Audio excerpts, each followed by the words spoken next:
Good evening. Welcome to the Monday night show on Borough Fan TV. This week, got a different show. We've got Guesty with us as usual. Welcome to the show, Guesty.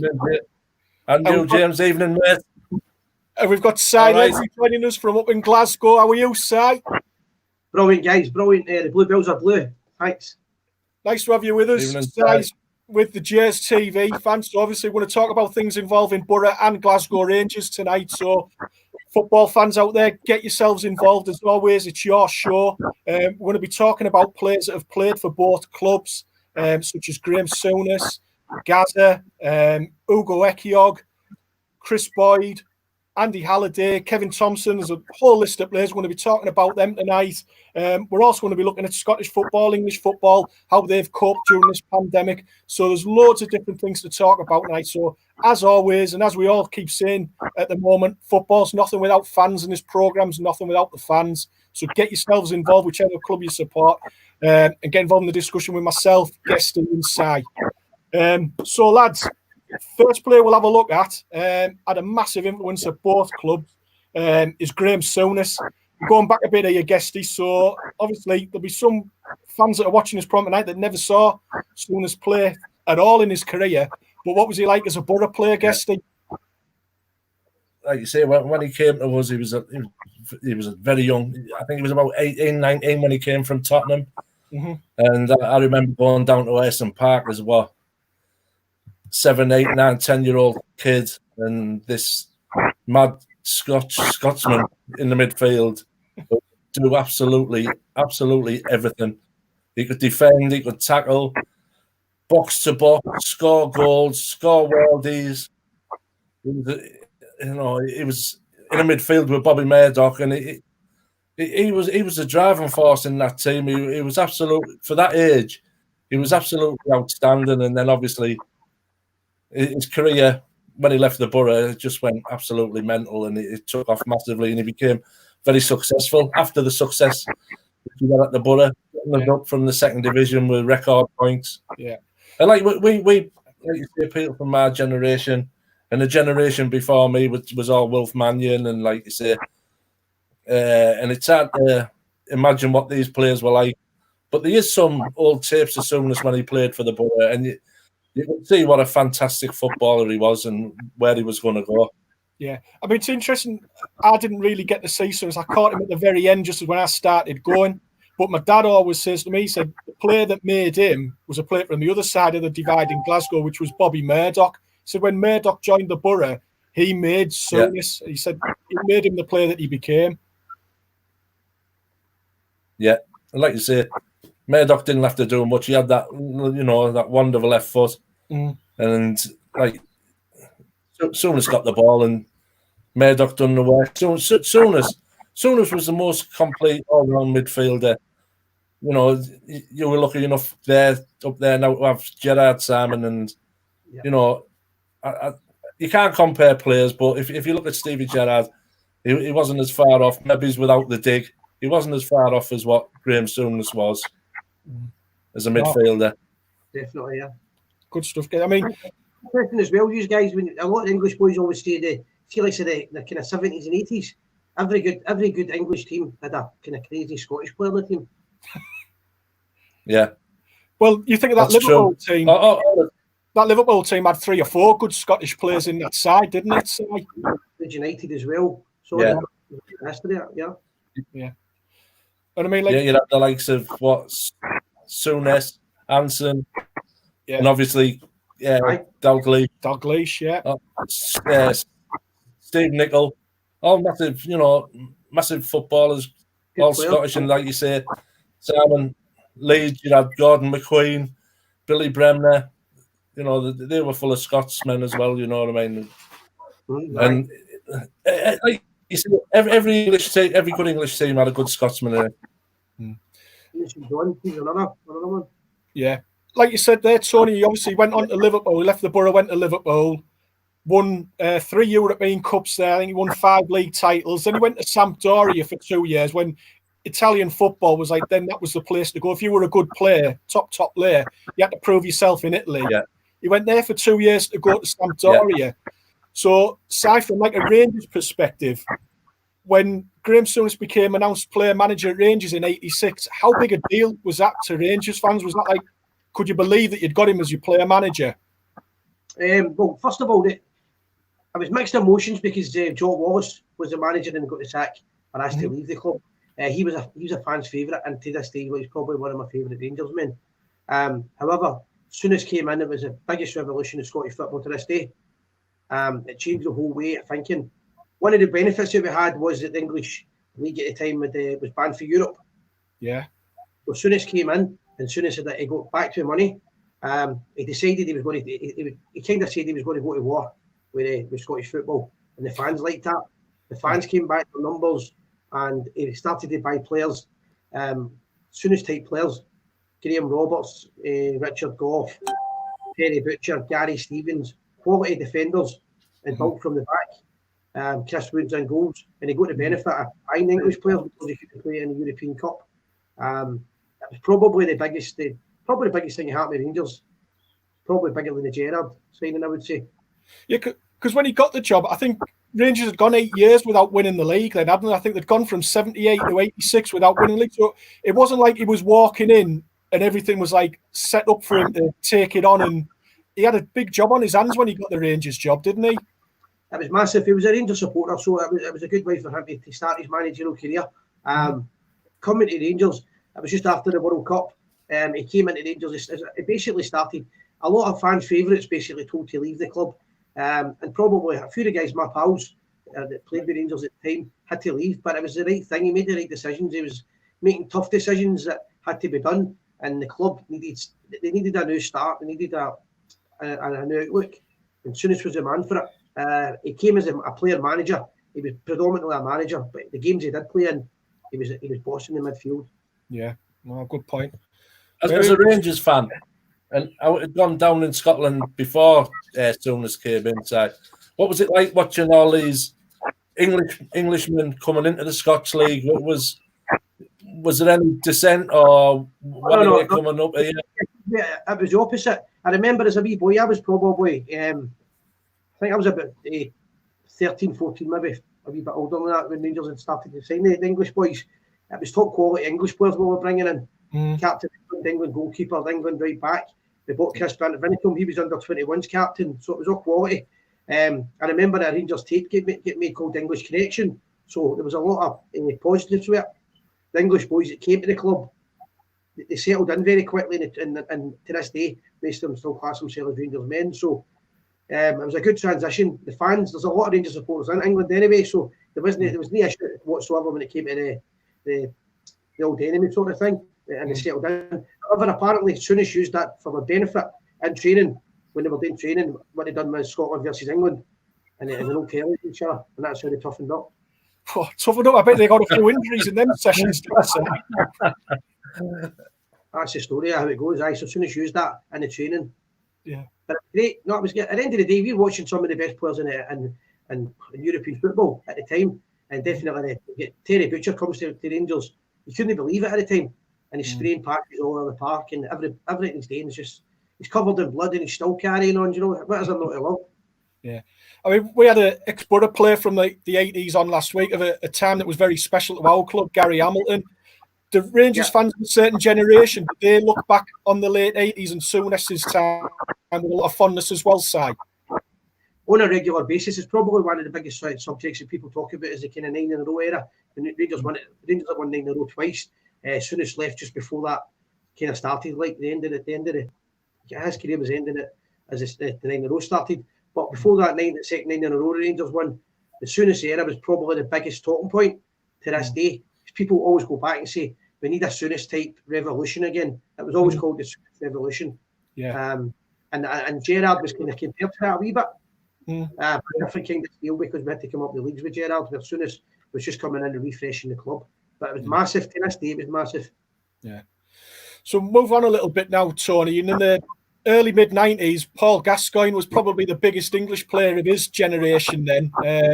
Obviously started off just up the road here at Newcastle, had his spell at Tottenham and went to Lazio. And then he spent some time at Lazio. The only thing I think with Gaz was he picked up some serious injuries, both at Tottenham and Lazio.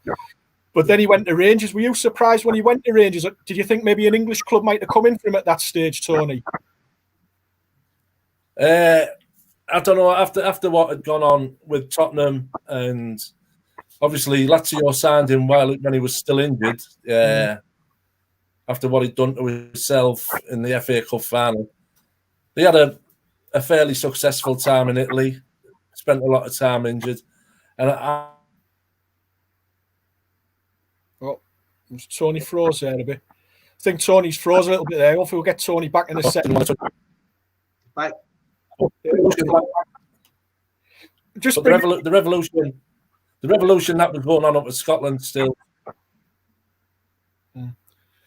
Just move it to you, Si. Yeah, we've got you. I was just going to move it to Si then and say, from your perspective then, when Gazza joined Glasgow Rangers, what was that like again as a fan?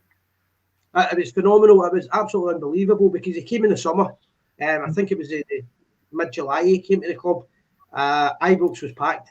There was thousands outside the stadium. When I say thousands, not like your average signing. This was like something totally different. And he turned up and he had the blonde hair, he had the blonde crew cut. And within 2 days, half of Glasgow had a blonde crew cut, myself included. We played in Cyprus and we went there, and every Rangers supporter you met had a blonde crew cut.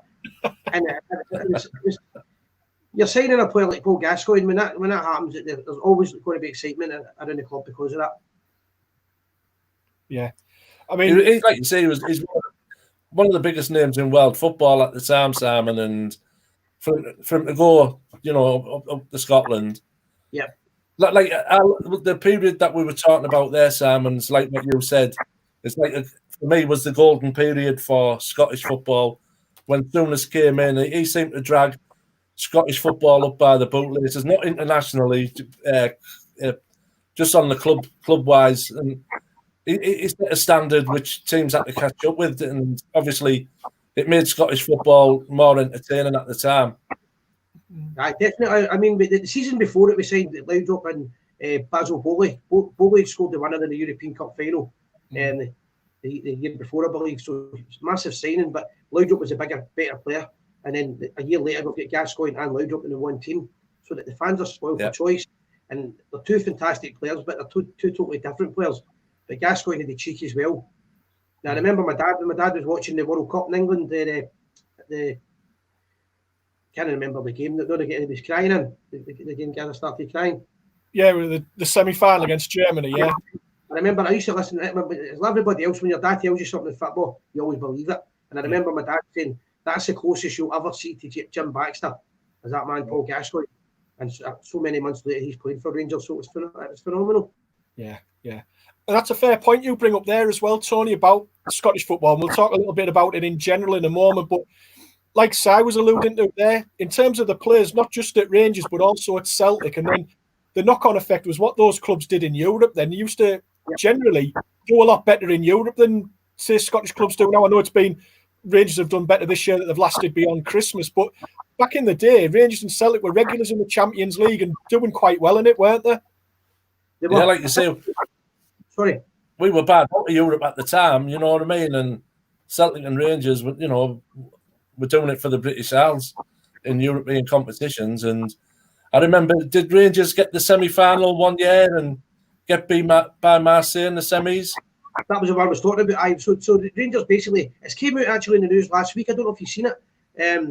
One of the international players is saying that it's confirmed again that there was bribery that took place and that the Bruges players had been paid not to beat Marseille. It came out in the news again last week. One of the players was confirming they got bribed. So Rangers had got to the semi-final and basically get knocked out in goal difference to get to the first ever Champions League final. That was the season that we knocked out Leeds. That's right. That's the Champions League's got the 5 stars on it, and the 5 stars represent the clubs that started it, and that was Rangers are obviously one of them. But we should have been in the final that year to kind of get robbed for it, and then it was the AC Milan versus Marseille. Yeah, we won it. Yeah. Oh, good stuff. Yeah, I mean, like you say, Marseille ended up getting relegated, didn't it? And find everything for what they got relegated. Bernard Tapie got to jail for it, I believe. But to this day, they've still got the European Cup. Yeah. And you look at what happened with Rangers, and then you look at Leeds as well. where Leeds went all the way down all the leagues as well. So it just shows you how football can change. Yeah. So quickly. Yeah. Talking to Gaza, this is an interesting one. At the minute, there's a lot of football being rerun on the television, and you're seeing a lot of stuff about Euro 96. Obviously, we've got an Englishman and a Scotsman here. We've obviously seen the England-Scotland game again recently, but at the time, like you say, Gaza was a Rangers player. What was your reaction on that day when, go to you first, Si, when Gaza scored that amazing goal past Andy Gorham, it was as well, in the game at Wembley? It's hard to explain because the Scottish football's a wee bit different from anywhere else in the world. There's a lot of politics involved. So I wouldn't say every Rangers fan, but the majority of Rangers supporters were probably cheering for England that day. Right. And I remember I watched it because I'm not really a big fan of international football. I was a young boy and I've got a twin brother. And me and my twin brother cheered when Gascoigne scored, and my dad went crazy because he wanted Scotland to win the game. I would say that most Rangers supporters were delighted that he scored the goal. Unfortunately, against the great Andy Gorham, the Rangers keeper, and Colin Henry later on became the Killer Rangers as well. But great goal, you can't take it away from him. It's fantastic. Yeah. What about you, Tony? What do you remember about that day? It was, like you say, I watched the game again the other day, and it's still no different. But for me, it was a really poor game. It was a poor game on the day. It was a poor game when I watched it again the other night. And, you know, we scored, I think we scored before half time, but Scotland were the more progressive team, and I felt we were lucky and quite fortunate in 1-0 at the time. And then obviously Gary McAllister missed that penalty, and we went up the other end and scored. But that goal was absolutely amazing. The way he just flicked. But Gascoigne, for me, should have been dragged up at half time because he was terrible. He was either trying too hard because he was playing against Scotland. He couldn't put a foot right, and even at the time, I felt he should have been taken off at half time.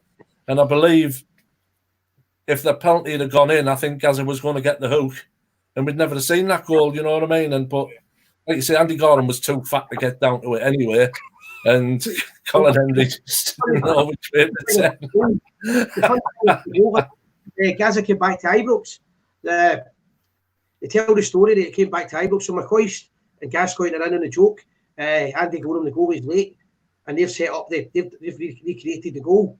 So they've got Colin Henry the mop. They've got the mop just sitting there, and that's Colin Henry. Henry on it. McCoist then goals. He's Andy Gorham, and as soon as Andy Gorham walks in, Gascoigne does a flick by the mop, cuts in, puts it in the bottom corner. He's on the deck, and McCoist's on the deck, and he's getting the water. Fantastic. I mean, at the time, Gaza was under, you're alluding to it a bit there, Tony, Gaza was under a bit of pressure down here in the English press because of everything that had gone on in Hong Kong with the dentist chair and stuff like that. And I think he had a poor game the first game against Switzerland, and then the whole team struggled for the first half of that Scotland game, and then it sort of like clicked all of a sudden. But obviously, what went on in Hong Kong and other things, you hear all these stories about Gaza. Obviously, up in Glasgow, it's a little bit like a goldfish bowl side. Yeah. Any stories about Gaza and his time up in Scotland? I mean, there's loads. There was some stories about it. It was in the Steps Bar. It's like a wee kind of old man's pub, but the Rangers players used it because nobody bothered with him in the city centre. And he went to the bar and he came back. He went across the road, went to the second-hand shop, got a women's dress on, and sat with a women's dress on for 3 years. So nobody knew who he was. Every week there was a story in the paper. That was a good time with Gascoigne. He first signed. You've got young boys like Gattuso on the team, Bruno Gattuso, and he influenced them. There's a lot of characters in the team with him. And the first thing he done, I don't know if you know the story, but the first major thing that Gascoigne done was he mimicked playing the flute on his debut. Yeah. Which that was all the papers. It was he got a death threat for, apparently the IRA gave him a death threat because of it. And he didn't know what he'd done. He'd been wound up. One of the players said, when you score the goal, walk up to the fans and do that. And he'd done it. And there's pictures where I've still to this day, t-shirt. So every week there was a different story. But he loved it. He loved the controversy. Yeah. I mean, when Gascoigne left, Walter Smith was still manager at Rangers.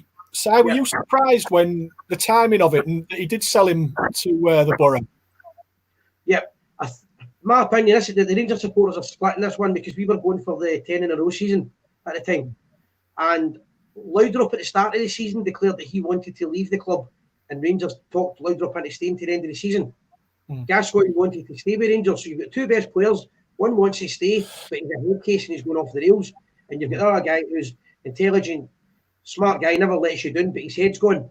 My opinion, Rangers should have let Laudrup go or kept Gascoigne, and they would have got 10 in a row. I've no doubt whatsoever on that. And I think that was Walter Smith's mistake. What happened off the park, we don't know, because let's face it, as much as we love Gascoigne, no, he was a loose cannon. And there might have been reasons. I know there was a story that when he was leaving the club, he drove halfway down outside Glasgow and burst out in tears. I think his timing was wrong. I think he should have waited to the end of the season, because Walter Smith was leaving at the end of the season and all the players were leaving, and it was the end of the era. I think the timing was wrong on it. How about from a Borough perspective, Tony? Because we were in the middle of a promotion battle then, and we had like a League Cup final ahead, and we signed Gazza. How did that sit with you signing him at that time? It was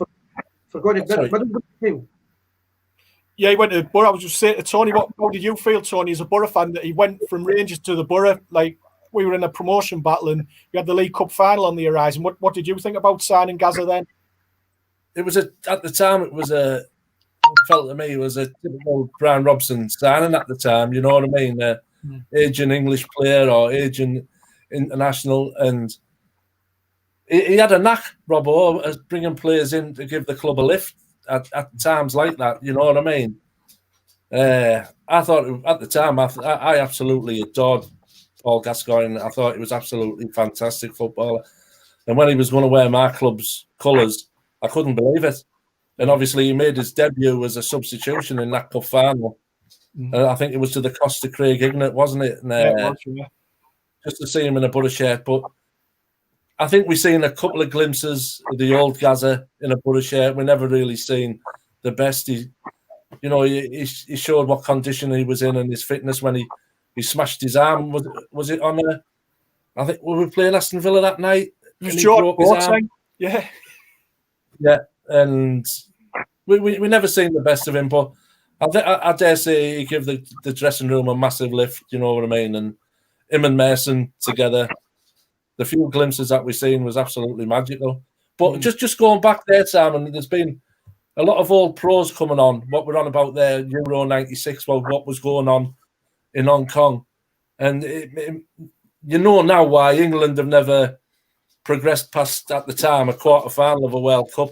The drinking culture, Gascoigne kind of been the only loose cannon in that Rangers side, because the majority of these pros that's been on the TV talking about the old days, it was a massive drinking culture. It must, you know what I mean? Every club must have had this massive drinking culture within it. Yeah. Well, Rangers famously, that was, as I said, it was a 9-0 era. Everything Rangers touched turned to gold. Richard Gough famously said at the time, the team that drinks together wins together. And Rangers were out every weekend, and they were in the paper all the time. It's a wee bit like English football, Glasgow, but everything you do is in the paper. And the Rangers boys were constantly slaughtered for basically going out and getting drunk and everything else. But they were doing the business on the park, and that was a big thing. As long as you get the results on the park. There was Gascoigne, you've got McCoys, you've got guys like Charlie Miller. There's a lot of characters in the team. Gerrard. So a lot of good Glasgow boys as well. That Gascoigne settled in with him because he's like a northerner. So he settled in with that kind of culture. I don't think it's a bad thing. I think it's a good thing. By the way, football is that kind. That's a working man's sport. In terms of, I'll ask you both this one. I'll go with you first, Tony. Like you said there, it didn't really work out for Gazza at the Borough. Why do you think that was the case? Oh, maybe it's because he was a Geordie. Do you think it was? I don't know. He missed out on the World Cup, didn't he? Not long after he joined us, and Glenn Hoddle dropped him from the World Cup squad, and maybe like Size mentioned, do you think it was that he didn't really want to be here? He wanted to still be at Rangers. Do you think any of those things might have had something to do with it? I think the kebab might have been a lot to do with him not getting picked for England. I don't know. It's like, because Mason didn't last long after we'd been promoted. Do you know what I mean? It's whether they just felt as if they were a fish out of water. But like you say, Gazza had been all over by the time he'd come to us. And maybe he just didn't feel as if it was the right fit. Maybe it was the drinking culture in the club, or like Sam has just said, it's a working man's course. And you don't know. All I can think of, it must have been great for morale in the dressing room and in training. It must have been a joy.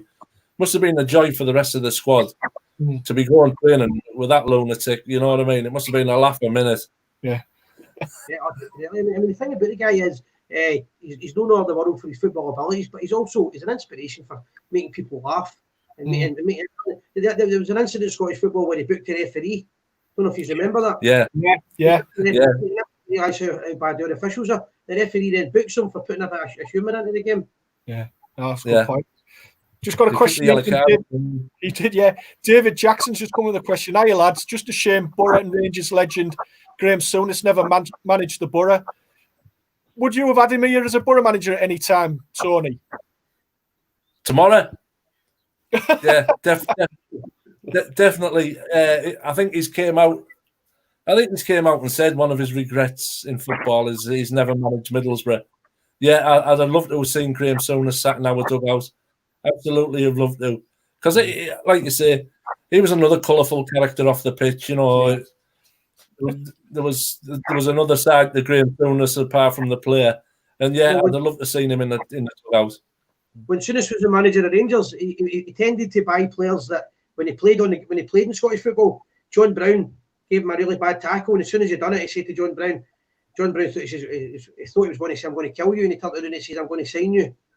That was the kind of on his debut. It was the Rangers versus Hibs game, his Premier League debut as a player manager. He started a fight on the park, but every single player was fighting, and the fans loved that. And apparently, what he said before the game, "We're going to retaliate first." That was his attitude. We're going to retaliate first. So wasn't a riot. He gets sent off, but the fans then realise, you know what? Whatever happens, this team's going to fight together, and every single player was involved in the fight. And that's what builds spirits. That's the kind of man Souness was. Yeah, well, that's a good one. We'll move on from Graham Souness now, lads, and we'll talk about a player that's very much a legend on Teesside because he was part of the League Cup winning team in 2004.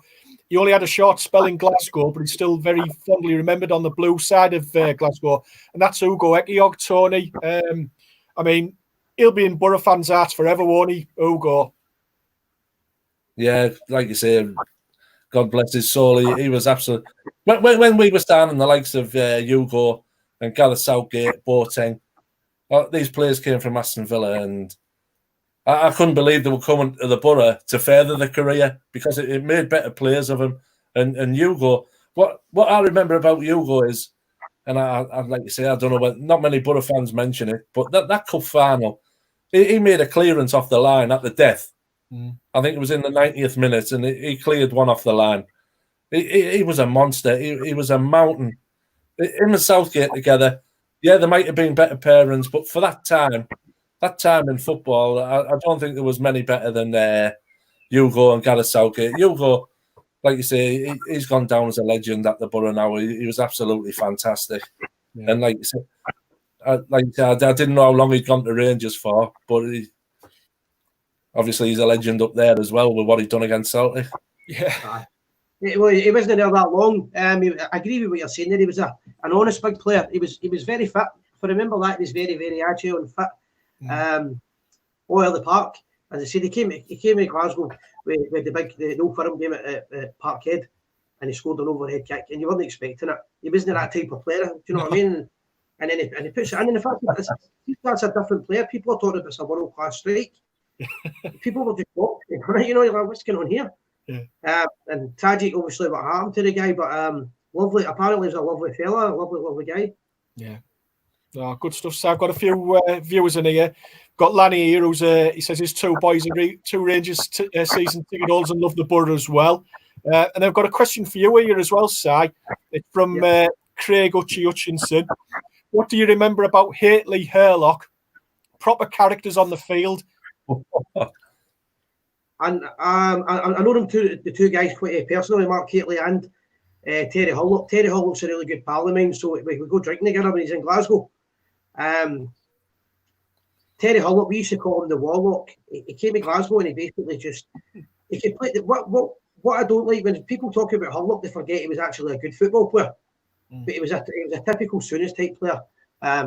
When he kicked you felt it, you could see it. And he kicked everything in Scottish football. We loved him for it. But his passing was great. He gave it his all. And he told me a great story about when he first signed for Rangers, he wasn't really sure about the culture. And he came to Glasgow, and Graham Souness, for people who don't understand how Rangers work, inside the stadium was a picture of the Queen in the dressing room. So when he signed for Rangers, the Old Firm game, Graham Souness just gave him a picture of the Queen and said to him, like, what your job is that you get that in the dressing room and you protect that. And he's got the Celtic fans just screaming at Bruce, and he's like, I've signed for the right fucking club here. So I kind of settled him in when he tells these stories, and as I say, I got to know him as a friend. He's a really good guy. Mark Gately, I believe that Mark Gately was world class as a striker. I was very surprised that English teams didn't go back in for him, and they didn't get more games in English international team. And when the season I was talking about, the Rangers got to the semi-final 1993, we knocked Leeds United out. Gately was a monster. He was probably every part of an attacker that you want. He was agile, fit. He was great in the air. He's probably the best header in the ball I've seen. But his vision. He's told me the story when he signed for Rangers that he said to McCoist, "You need to lose 2 stone. You need to get fit because the balls I'm going to put in, you're not going to be ready for." And McCoist was called the judge at the time because Ali McCoist got dropped. Mo Johnson was in the team. For 6 months, McCoist couldn't get in, but McCoist benefited with that, the getting fit, and it was a great starting partnership. Yeah, no, it's I mean, like you say, name some great players there. Like Hateley, he played for AC Milan, England international, big name player, and like you say, he went on to have a really good career up in Scotland, didn't he? Oh, fantastic! He still works for the club. Mm-hmm. He's an ambassador of Rangers just now. His knowledge. One thing I'll say about Mark Gately, I've done a lot of events with him. He's probably the most knowledgeable person I know when it comes to football. When you talk to him about stuff, he'll tell you about. He was explaining things with young Ryan Hardy to me how a striker should play and things that you don't really get as a fan. When you listen to his knowledge in the actual game, he's second to none. Experience-wise, played for AC Milan, Monaco. Played the England first, the England international team. I'm just surprised he never got more games for England. Yeah, well, that's a good shout, mate. Because he played in Scottish football. His career took off after he scored the goal against Brazil in the same game as John Barnes scored penalty. He scored the second. I remember him telling me a story that when it was George Graham that was the manager. Who was the manager in England, George? Probably Bobby Robson then. No, it wasn't Bobby Robson. It was another manager. Turnip head, yeah. Graham Taylor, and he kept calling him Tony Hateley, his dad. And his dad. No matter what he done, no matter how well he played, he would say, "How you doing, Tony?" And he said that, and he knew he was never going to be a regular with England team because of that. Yeah. Well, Ted Hankey there, friend of the show. He's saying, is there any chance we can loan Gerrard just to play for the rest of the season in midfield? I tell you what, he'd still be able to do it on the pitch now, wouldn't he? Yeah, definitely. He played in the friendly last year, Liverpool versus Rangers, Liverpool Rangers. He kind of swapped in the 2 teams. He played in the 2 of them. He's very fit still, yeah. Yeah, no, definitely have him. Can I just ask, Simon, unless you were going to touch on it later, can I just ask how the signing of Mo Johnson was taken up there at the time? I would say to this day it's the biggest signing in world football, easily. That was absolutely crazy. In Scotland, it was... it's a JFK moment. Where were you when Mo Johnson signed for Rangers? 10th of July in Glasgow. Most people were going to Northern Ireland, most Rangers fans at the time. It's the biggest in the... It's mixed emotions. A lot of Rangers fans will tell you it was great. Personally, I don't think it. I think it was one of the worst things that Rangers ever done. Mo Johnson didn't have any affiliation with Rangers. He was Celtic daft. But a lot of Rangers fans will tell you that he came on and he had a good career with Rangers, which is fair enough. Personally, I wasn't for it. I wasn't keen on it at all. But it was probably the biggest signing in world football, in my opinion. Yeah, it certainly rattled a few cages when he signed. I remember it well. You know what I mean? I'm friendly with I'm friendly with Bob McMurdo, the football agent. I know him quite well, and every time I meet him, I maybe only meet him every couple of months. And the first thing I always say, why does he do it? I always think, why did he was the man that done the deal. He's a Rangers supporter, and I always think, why did you do it? But you know what, Rangers at the time, I think there was a lot of political stuff being done as well. People are saying that Rangers should have done it because of the Protestant Catholic thing, and I don't think you should sign a player just to prove points. I think you should sign a player, but you could also argue he was a good player. He was a great player, and coming back. What the story was, if people don't know it, the week before he signed, he was on television with Billy McNeil at Parkhead saying, "I'm going to sign for Celtic. It's the only club in the world I want to play for." A week later, he played for Rangers. It was crazy. There was riots and everything. It was mad. Yeah. Just moving it on a little bit more, then, lads. We'll Borough further down the line had Gordon Strachan as the manager, and he went through a little bit of his own Scottish invasion down here, bringing in a lot of players such as we brought in Kevin Thompson, Chris Boyd, Willow Flood. I'm going through them all here. Chris Killen, Scott McDonald, Barry Robson. There was a whole raft of players. And since that day, a lot of Borough fans have had a massive aversion because of how things turned out to signing anybody from Scotland. And whenever it's mentioned, I know Lanny's mentioned here in a quote here about Lyndon Dykes, who's at Livingston at the minute. And there's a lot of Borough fans straight away dismissed the fact that as soon as someone's Scottish, don't want to sign them. You think that's fair, Tony? Yeah, at the moment, yeah, because we've been in the doldrums quite a long time. You know, it's we've had one season in the Premier since our heyday, and you can look back. He was brought in as someone who was going to lift the club up by the bootlaces and take us forward again. And then he brought all these Scottish footballers in and absolutely dragged the club into the depths of despair. But Barry Robson, he wasn't too bad, and maybe Scott MacDonald. But the others, I was working away at the time, and I was fortunate enough to be in Bradford, so I avoided most of it. But he was absolutely dreadful.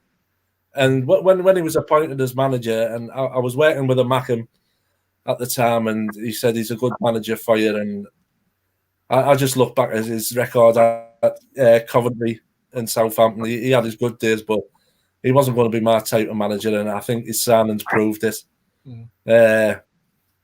Thompson, Chris Boyd.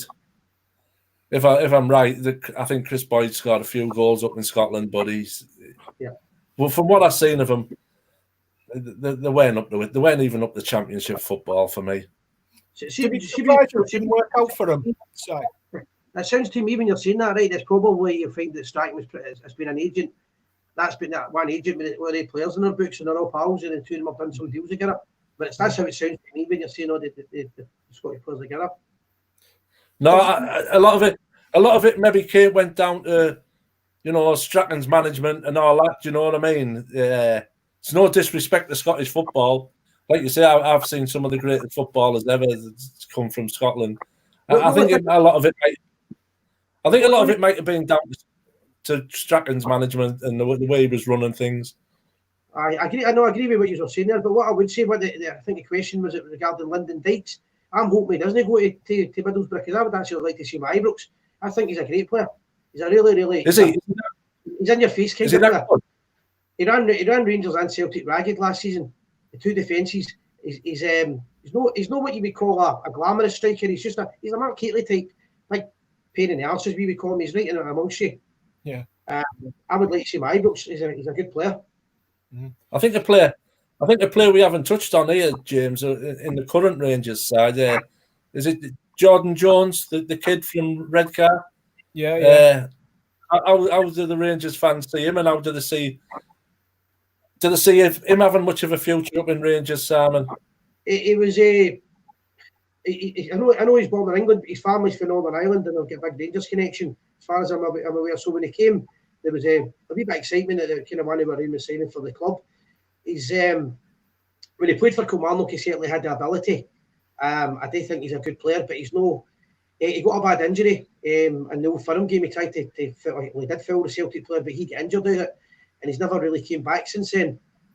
He's got potential, but I don't know if he's got. I don't know if he'll be at Rangers much longer, to be honest. Do you know when we said there about the Scottish signings, in fairness, I know they get a bad press, some of the players, but we've had players come down here and are really doing it at the minute, like Andy Robertson at Liverpool, John McGinn. He's a really key player for Aston Villa. So these players up there that could do a job down here, isn't there? Oh, I mean, the boy McGinn certainly get a lot of talent. There's always going to be good Scottish players. Sometimes it's just signing the right player for the right club, I think. And as we spoke about earlier on, Scottish players seem to do well in the English league. It just seems to be a balance if you get the right ones. Yeah. Well, good point, mate. Lanny's back again. He said, lads, I'm from Borough, and I've got to say the football up here in Scotland doesn't get the credit it deserves. 100-mile-an-hour stuff and attack. Do you think fans would be a little bit more reluctant to see like a patient build-up and stuff like that and games a bit slower up in Scotland? Do they want teams to go out and all attack? Is that a fair assumption, that side? What you need to remember, there's different managers, Rangers especially, but Rangers and Celtic have had some international managers coming in the last 10 years. We've had Paul Le Guen, Dick Advocat, and they've changed the style of the game. It's not always been just the hustle and bustle. I like that style of football and I enjoy it. Advocat's first season with Rangers, the football was fantastic. And Gerrard, I was saying in the Gers TV a couple of months ago, and the end of November there, Gerrard football was fantastic the way the Rangers were playing. So it's not always hustle and bustle, but the Scottish mentality, they don't want to see the slow build up, and it's very hard for a manager to come and change the way that people enjoy the game. So I don't see it. No, good point. I mean, interestingly enough, at the minute, we've both got a Tavernier playing for our side. Got Marcus as an attacking midfielder at the Borough, and then there's James, who's the club captain at Rangers at the minute. He's got more goals than that kid. I'll tell you what, he scores a fair few goals, does James Tavernier at Rangers. But yeah, how's Marcus been doing for you at the Borough, Tony? It's one of them, James. He's still one for our future. Don't get me wrong. There's potential there. I think he's a great footballer, but he's flattered to deceive the last couple of, well, especially this season when he's had the chance. He was in and out a bit under Pulis. He's had more of a chance under Woodgate. But for me, we still haven't seen the Tav who first came on the scene, James, who was attacking. He was exciting. He was running at play. At the moment, he seems content to run inside with the ball rather than get outside someone. And he seems, like you say, like a lot of Borough players, he seems too content to pass the ball sideways or backwards at the moment. Yeah. I mean, I've got a lot of time. I like him. I think there's a real player in there. And there's been a few English Premier League clubs been linked with him in the last few weeks. And I do think there's a player in there. And likewise, Si, I mean, James over at Rangers, he's been linked with some moves to English clubs in the past. He seems to sometimes have a little bit of a love-hate relationship, though, with Rangers fans. Is that fair to say? Aye, definitely. He's probably I would say it's probably the biggest talking point in the Rangers support. Assuming if the boys get a couple of beers, any Rangers fans you meet, the subject will come up with Tavernier quite quickly. Should he be the captain, first of all? Some fans really don't like him. They haven't got a lot of time for him. Some fans absolutely love him. He's a very good attacking defender. He's very good at that. He was a better player when we had the boy Candace and linking up, and he left. And they formed a great partnership, especially in Europe. And I feel he suffered when he left. However, as a captain, I don't think he's captain material when he shouldn't be the captain of Rangers. He done a massive boo-boo last of the season that's just finished. He done an article for the club programme, basically saying that he feels that playing for Rangers is too much pressure, and he feels more comfortable as an underdog in European football than he does playing for Rangers. And he basically saying that second test was good enough. So it was quite controversial. The fans weren't happy about it. Yeah, I can't imagine. I'm 50-50 with him, to be honest. I do like the guy, but he shouldn't be the captain. Yeah. I mean, like you say, you've had a lot of big-name captains down the years, so I think at Rangers as well, a lot's expected from captains, aren't they, Si? Especially Rangers. It's a wee bit. I was listening to the Talk Sport the other day, and they were talking about how the different clubs have got different rules for their captains. The captain of Rangers has always been a massive position, not just on the park, but off the park. And it takes a lot of responsibility because Rangers are criticised on a very regular basis for everything culturally and on the park. So you have to conduct yourself at all times, and you need to say the right things. Like I'm saying, doing an article in the club programme. being second best never good enough for Rangers. I don't think his mentality is the right mentality for a captain. He's certainly a good player. I know he would do well in England with certain teams in England, but he would play better with less pressure, if that makes sense. Yeah, no, it does. Craig's been back in touch with us again. He's just said about Borough having lots of relegations down the years. Now, obviously, Rangers infamously were sent down the Scottish leagues less than 10 years ago. What was your experience of that as a fan? And what did you make having to go through the leagues and fight your way back up to the top flight? See, every Rangers fan will tell you it was great for the experience of travelling to wee places you'd never been to before and everything else. But a lot of it was boring, to be honest with you. Some of the football was terrible. But as a Rangers supporter, it was good because we got to prove that we could go for the bottom and get right back up. And there were some great times as well. There was some great times. It was an experience that you'll never forget. However, it's an experience I never want to see happening again at the club. You don't want to be there. And you've got to realise if you go down to that level, then the playing staff that are going to bring in and the quality is going to devalue. So you're watching a lot of players that shouldn't really play for Rangers and playing for the club. So it would be hard not to take a drink and watch Rangers in the days. Tony, obviously Rangers had the problems and they've came back up the top flight the last few years. And then 2 years ago, they got Steven Gerrard as the manager. Did that surprise you that Steven Gerrard took his first steps in management at such a club as Glasgow Rangers, such a massive club? I would normally, it would surprise me. But just before it happened, the season before it happened, Steven Gerrard brought the Liverpool under-18s up to Ibrox on a Friday night. And I watched him, and he was running a bit crazy. And I think they won 4-5-1. They ran amok with Rangers. They were absolutely fantastic young team. And I remember texting my brother and mentioning the fact that I said I was never a big fan of Gerrard. I said, I tell you what, he's going to be a great manager for somebody one day. So apparently Rangers tapped him that night. Rangers spoke to him. Along the lines of that night, he was in Ibrox. He was meeting with officials, and they were there for a few hours. And all of a sudden, the story came out he was coming to Rangers. So personally, I wasn't surprised. But when it comes to football, he's like a Hollywood star. When you look at how many people's on Twitter and his social media alone, he's worldwide. Yeah. Tony, did it, like I said, there to side, did it surprise you that he didn't maybe test the waters down here at maybe a lower league club or a Premier League club, that he went up to Scotland first? Yeah, like you say, I'd love to have seen him at the Borough, you know what I mean, as a first job. Yeah. But I think Souness maybe is a stepping stone for him to go up there and bring the glory days back to Rangers, which I hope he does, because as a footballer, you know, from his era, he was one of the best players to watch. He was absolutely fantastic, and the way he talks on TV now, and the way he talks about Rangers and Scottish football, he's doing a similar job to what Graham Souness did. He's trying to drag the game up, you know, up to the future. He wants to bring some good footballers into Rangers. Obviously, the money's not there, which Souness had, but it was a surprise, to go to such a massive club. You know what I mean? Most probably one of the biggest clubs in British football.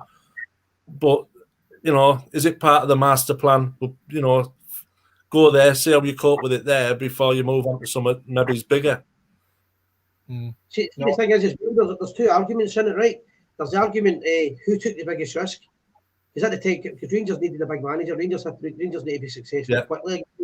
If Gerrard doesn't win a trophy this season, then he's went 3 seasons, no won a trophy. That's failure. That could impact him for the rest of his career as a manager. However, Rangers at the same time, Rangers took a rookie. He might have been a world-class player, but he's a rookie manager. So you don't really know who took the biggest gamble on it. I think maybe Rangers took a bigger gamble than Gerrard. And personally, I hope it works. I criticise him a lot on my show. However, I do actually like the way he conducts himself, and I hope nobody wants him to succeed more than I do. Yeah. So if he does fail this season, then Simon, do the fans want him to go? Do they think they need to move on from him then? Well, there's not been any talk of that. Well, not really, but I'm leaving. But it's simple. With Rangers, he's at Ibrox to win. And to be fair, and this is the argument I've said to a lot of Rangers fans, Steven Gerrard didn't come to Rangers not to win trophies. Right? So if he's not winning trophies, obviously, he's going to feel the same way as the fans in the club. He's not there to be second best. He needs to win trophies this season. It's as simple as that. He needs to win the league. But it doesn't matter if they win it by a point or whatever. How they win it, they need to win it. And I think his biggest failure with Rangers is he's been bringing a lot of the wrong type players into Scottish football. So he's bringing a lot of young English, especially Liverpool players. They've got a lot of ability, and then they come to Glasgow and they realise they're getting hit every 10 seconds. They're getting chased on the park. They're in the media every minute of the day, and they're expected to win every single game they play, no matter who they play in the world. Rangers support expect them to win the game. There's a lot of pressure there, and what they need for this season, they need players who know what the club's all about, and they need fight, and they've not got enough fighters in the team right now. They need Steven Gerrard type players. Yeah, won't come cheap then, mate, will they? They won't. No. They might do now, like. Yeah, I think if he gets the right balance, he'll certainly win the league next season. But he just needs to get fight in the team. There needs to be more spirit. We can beat Celtic, we know that. We've got the ability. We've got the players in Europe. We're still in the Europa Cup just now. It's just the mental toughness of winning games against Livingston, Hamilton, continuing to winning games that you should win. It's the mental toughness you need. Mm-hmm. Well, like you said, you beat Celtic, and then after beating Celtic, I think you went top of the league, and then since then your season's nosedived. You went back over, Simon. Yeah, 2 seasons in a row. They went pre-season, winter break, and came back, and it just went all wrong. So that to me is a concern there, because the manager's got to take the praise when you do well, but something's went wrong in the 2 trips. Morelos is not coming back the same player. There's problems there. But as I said before that, when you mentioned the Celtic game, in that period, the football Rangers were playing was outstanding. So he's got the ability, certainly, to get the team there. Well, as we've all seen recently, it's unprecedented times at the minute. We've had leagues across Europe finish early or just start back. In England, we're looking at football coming back within the next 2 weeks. In Scotland, the season was ended early with a view to start next season in August. Start with you, Tony, first. Who do you think's got it right, and why do you think the 2 leagues, for all we're only separated by so few miles, have taken such different stances for returning to football?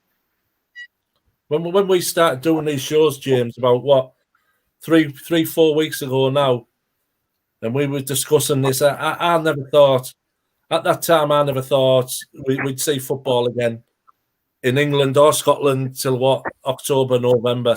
Things have moved quite quickly. Belgium and Holland and France seem to pull the plug really quick. And with, especially the French league, when I seen leagues like that pulling the plug, I thought there's not much hope for any football for a long time. And then all of a sudden, all these, the local leagues, the non-leagues all closed down. And then all of a sudden, out the blue, Scotland, their lower divisions scrapped the league. And then next thing, there's all this carry on with the voting up in Scotland that they were going to end the Premier League. And at that time, I thought, with the English Premier League and the EFL leagues still undecided, I thought the Scottish FA were being a bit premature, and I was really surprised when they pulled the plug on all their divisions. Do you agree with that, Si? Aye, I think he's been easy on Scottish football. It's an absolute farce. To call a spade a spade, it's an absolute embarrassment what's happened in Scottish football. And you guys just laugh. I know there is the cultural St. Greavesy days where they used to laugh at Scottish football, and you can see why when you've got a scenario where the English league's going to continue and Hearts have been told they're going to be relegated. Peter Lawwell's basically dictated Scottish football. Teams have been bullied and threatened, and there's been harassment taking place, and all of a sudden Celtic's been granted this. What you can only look at as they've been granted a title they hadn't actually won. They quite possibly would have went on and won it, but they hadn't actually won it. Yeah, it's been proved that they could go on and play it. However, the Scottish Cup is still to be played. That's not. I know you're laughing. The Scottish Cup is still to be played, so there's 4 teams can win the Scottish Cup. Yeah. So the new season is going to be starting, but they're still talking about finishing the old season. It doesn't sort of make sense. It doesn't add up, that, does it, really? Doesn't make sense. It's sort of Peter Lawwell and Celtic, basically. They're dictating how it's been the tail's wagging the dog. Mm. Yeah, like you say, I feel for clubs like Hearts, don't you, that have been relegated. I think they were 3 points behind St Mirren, so they're now going down to a league which might not even start apparently till just before Christmas, might it, next year, the Championship? I mean, the whole thing's a mess. I really don't know. Everybody's talking about it on a daily basis in Glasgow just now, but at the same time, everybody's like, what's happening? What's actually going on here? It's a shambles. Mm-hmm. And the whole, anybody that knows anything about football and anywhere in the world's laughing at Scottish football because of it. So Hearts are basically going to suffer relegation. They're talking about going to court. Rangers were talking about taking the SPFL to court. Do you know what I mean? And Celtic were more interested in being handled a title that they hadn't won than people's lives. And you're thinking, there's an epidemic going on here. Let's look after safety first. Let's get people fit, get football back. But there was this mad rush, and they decided that. And what happened was the vote took place, and the vote was if you wanted your money up front, that you're going to get anyway. If you wanted your money, you had to agree to that, and at the end of the season early, so that benefits Celtic to give them a title, rather than just saying you need the money, looking after the clubs and giving them the money that they're due. Mm-hmm. It's a farce. I can't defend it in any way. It's an absolute farce. No, it's basically it's blackmail, isn't it? You know what I mean? If you want your money, you vote for both what's in the pot. And before they done the vote, Peter done a big speech to influence everybody that was making the vote as well. You know, that's what you're looking at. It's corrupt as you can get. And I think people know there's not the money in Scottish football, even in the top flight, that there is down here. And clubs at the lower leagues are obviously going to need whatever money they can get their hands on right now, aren't they? It's going to finish clubs, without a doubt. That's going to finish some of the smaller clubs off. How anybody can think that's a good thing, I don't get. The only thing, your point of view is a lot of the clubs were happy when Rangers went down.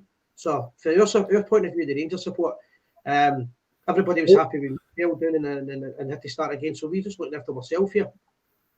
But me and James were saying last week, when these teams go bust, who's them lads, who's them supporters going to go support every Saturday? Once their team's gone, you know what I mean? They've supported them teams all their lives, and all of a sudden you've got no one to go watch on a Saturday, and you've got no team to support. The boys from Bury, they were coming up to Ibrox for a few games, and they were sitting telling us that they don't have a club, and they've now got a club again, but it's starting. It's an absolute. Who are we going to support? And I don't know. They're taking the heart out of football. Yeah, no, it does. Just a question, even the fans never come into it. Yeah, when these decisions are made, they're not thinking about the fans, not one bit. Yeah. No. Just to move it on a bit, lads. Just to think, Ian Ross has been in touch with us there. The Old Firm game, is it one of the best, if not the best, for atmosphere in world football? You can tell us, Si. I've not been to a few. One of my friends actually wrote a book. He travelled the world, going to different, all the big controversial derby games. An English boy, actually is a Rangers Birmingham fan, and he done some great write-ups on it. I can only speak in behalf of going to see Rangers and the Old Firm game. It's a phenomenal game, and the build up to the game. There's people, the bars that I drink in Glasgow. There's people from all the world start appearing in the bars maybe Thursday, Friday, Saturday, and the games on a Sunday. Germans, Americans, loads of English boys are coming up for it. There's tension. It's an experience that people come up from when they come up on a regular basis. I would say it's the biggest game in the world football, personally. I don't, without disrespecting English league, I don't think there's a game in English football that's anywhere like it. And most English boys love it, because English boys they've got the same passion as us for the game. When they come up, they love the rivalry on it. Yeah, I think Lanny agrees with you there. He said one of the best atmospheres that he's ever witnessed. Although he says then, I think it's something that's been changed the last few seasons. Hasn't the allocation for the away team at the game's been vastly reduced at both matches, hasn't it? Well, kind of. What you said there is right, but it's not factually correct what you said. All right, the reason I'm saying it's not factually correct is people make out that Rangers cut Celtic's allocation, and that was because Celtic was coming to Ibrox and winning so much. The fact of the matter was Celtic cut Rangers' allocation 10 years before, and Rangers didn't, because Rangers used to get the full, they used to be called the Rangers end, at that end of Parkhead, so we used to get that full section, and then they redone the stadium up, so when they were doing Parkhead up, they then cut Rangers' allocation to about a quarter. So Rangers never done anything for 10 years, and the fans were getting angry and saying, well, hold on a minute, why are we getting this wee corner that you can't see us when we go away, you can't see us, and you're getting Celtics never walk alone, and the cameras, you can't get enough of it, and the BBC are constantly showing you them and promoting them, and then they're coming to Ibrox and getting the big stand behind the goals, and again, they're showing you them again, so we've seen put them in the corner. So Rangers eventually reacted, but it's made out that Rangers put them in the corner first. Celtic done it first, and Rangers reacted to it. I think it's really good. Question for you both just before we finish off, lads. There's often been talk about the old firm coming down to England. Do you think that will ever happen? I'll give that to you first, Tony. No, I don't think it'll happen because, like you say, I don't think it'll happen in my lifetime anyway, James, because, like you say, that at this moment in time, they're too important to Scottish football, them two clubs. Maybe it's up to Rangers and Celtic, as companies or whatever you want to call them, whether they decide they want to come down here. But I can't see it happening in my lifetime now. What about you, Si? Even though they're two of the biggest clubs in the UK. Yeah, I mean, first of all, if somebody said to any of the 3 years, the English League's going to start next season, there's not going to be any fans at the game, we'd all laugh, don't say that's not going to happen. Right, so anything's possible. And we've discussed it, the fact that so many Scottish teams might go down. Bury have went, and other teams are leaving. So the more that's happening, that tells me there is a possibility it could happen. Companies like Sky, it's all about money. They want the competition. They want change. There could be opportunities for the two clubs to go. To answer the question, would Rangers and Celtic go? The two teams would go in a shot. They wouldn't care about Scottish football. For a Rangers point of view, I just want Rangers to go down. I'm not interested in any other team. I'd love to see Rangers playing in the English League, even if it meant starting at the very bottom division. A lot of Rangers fans would take that choice. We would go to the bottom of English football and work our way up. Yeah, great stuff, lads. It's been an absolute pleasure having you both on tonight. We're out of time, I'm afraid. Glad you've been a part of the Monday night show this week, boys. Si joining us up there in Glasgow. Thanks for coming on, pal. Cheers. And hopefully we'll have another catch-up soon. Sorry? Hopefully we'll have another catch-up soon, and hopefully the football will started up in both countries. Definitely keep in touch with you, and no problem at all. We'll get a wee chat again. Brilliant. Thanks very much. Many thanks to everyone that's contributed to the show tonight with all your questions and all your thoughts. Really enjoyed it. From myself, from Si, and from Guesty, thank you very much for watching the Monday Night Show on Borough Fan TV. Take care and up the Borough. Up the Borough. You are the people. Cheers, lads.